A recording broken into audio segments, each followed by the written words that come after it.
It's really a shame because what we are really experiencing is we don't have enough inventory, especially the lower the price of the rental apartment, the less inventory we have. And those people have the least amount of money to spend on that rent. That's a terrible state. Nobody's building new housing. The commercial market is probably the worst part of the residential market right now, all brought to you by COVID and working at home. I don't think anybody's got a solution to it yet. What is your thoughts on the current state of real estate in America, specifically New York City and commercial real estate? In commercial real estate, we've already had the crash. Nobody wants to label it a crash. Every big guy who owns banks, institutions, individuals who own some of these huge, prestigious commercial buildings are half empty. They don't admit it. They're not making any money. The banks have to deal with it. The banks don't want to foreclose on it because they don't know what to do with the damn things.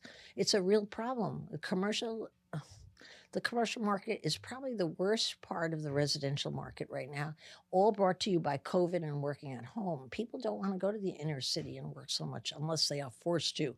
Now, there's so much space available, so much space that people are collecting rent on that large corporations aren't even using. It's going to come out in the wash. What do you think? What do you think will happen? Will that be converted to residential housing, or? It's hard to do. It depends upon the city. You know, the federal government has a phenomenal program that provides all the financing to convert the buildings to residential.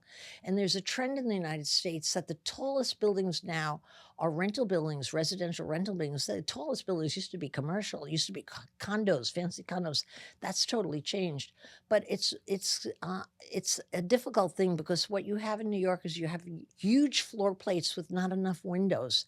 And legally, you have to have a window in every room to qualify as a room. So you have broad, full city blocks, windows on four sides, but all the interim can't be usable space. So it is a problem. I don't think anybody's got a solution to it yet. How do you feel about the residential real estate market? Because that's another issue.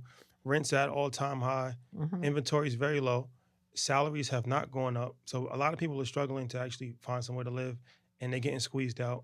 You have hedge funds that's buying residential homes at record-breaking numbers. So this is another major issue that we're in.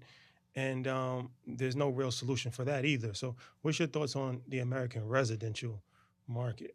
It is really a shame because what we are really experiencing is we don't have enough inventory, especially the lower the price of the rental apartment, the less inventory we have. And those people have the least amount of money to spend on that rent. All right. That's a terrible state. Nobody's building new housing except for the middle class and the rich. And that's really true across the nation. Rents have come down and people get excited about rents coming down by 2 or 3%. But who are they coming down for? They're coming down for the luxury market, not for the people who are desperate to get their hands on an apartment. Okay. So it's really, I have a feeling myself that I think that's the obligation of the federal government to put a lot of money in there, make sure the inventory is high. And even if they were to step up to the plate right now, it would probably take 4 or 5 years to even level things out. But that's not even speaking to a first-time buyer wanting to have the American dream of buying their first home. Forget about that. They lose 5 bids to get one. They can't get the financing. The financing is high. It's a really dire state. Again, if you have enough money to go in all cash, pay what you want, all that's cool, you know? You can overbid everybody. But for the great majority of us, it just doesn't work that way. And it's very upsetting. I think we probably have the choppiest market I have seen in my days as a real estate agent. You've been here in this space for a long time, a veteran, a legend. Talk about some of you had some of the highlights, but talk about some of the challenges that you face, right? Being a woman in this space, being unorthodox about the way you're going about promoting. Talk about some of the challenges that you face from traditional media, from the industry in itself. Honestly, the things that I saw as a young woman as a challenge, in hindsight, were my assets. I just wasn't looking at it straight. You know, so much of life is how you look at things. I saw myself as the only woman in an all-male game. I saw myself as a poor kid from New Jersey who didn't have anything to work with. And I was competing against the rich old boy network, the big guys whose sons and grandsons inherited the money from their dad. They own the buildings, they own the market, they control the market. And I saw that as almost insurmountable until I decided I was going to be the queen of New York real estate. Until I had that dream and I could see it in living color. And I know it sounds weird, but I could taste it. If you think you could taste a dream, it sounds crazy, but I could taste the red suit I had on. I could taste the high heels I was wearing. I could taste all that. And once I made up my mind I was going to be the queen of New York real estate, I started noticing other things. Once I allowed that dream, I noticed that the guys were asleep at the wheel. They were doing things the same old, same old. I noticed that in bad times, they never took risks because they protected their money. I noticed they never did anything out of the box, ordinary, anything creative, because what they had done in the last 30, 40, 60 years was working fine for the family and they didn't change anything.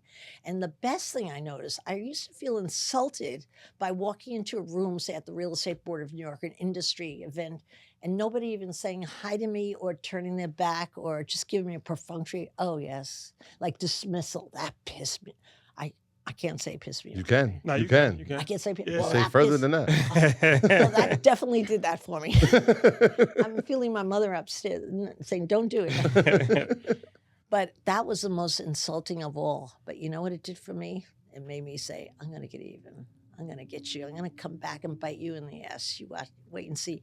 And you know the advantage you have when nobody's taking you seriously nor watching you? You can do what you want. You can play around. You have no downside. What was I gonna lose by trying everything? I was gonna get my old job back. Big deal. You know, I was happy as a waitress. I can get my old job back and do something else. But I realized all the things that seemed to confine me as a young woman when I looked at the horizon, making things seem impossible, were really just the way I was looking at it until I looked at the flip side of it, you know?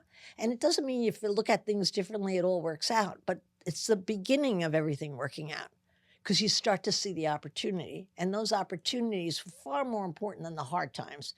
Everyone who builds a business has to have challenges and get over obstacles and loses their good faith and has lousy self-talk to tell themselves they're no good, whatever they all go through. I went through all of that. But the whole time I went through all of that, I could see that dream. I knew I was going to be wearing. I was like the Pope with everybody kissing my ring and waiting in line. I had this whole video thing going on my head. And I think for me, that really gave me the compass to keep going because I really thought I could accomplish it.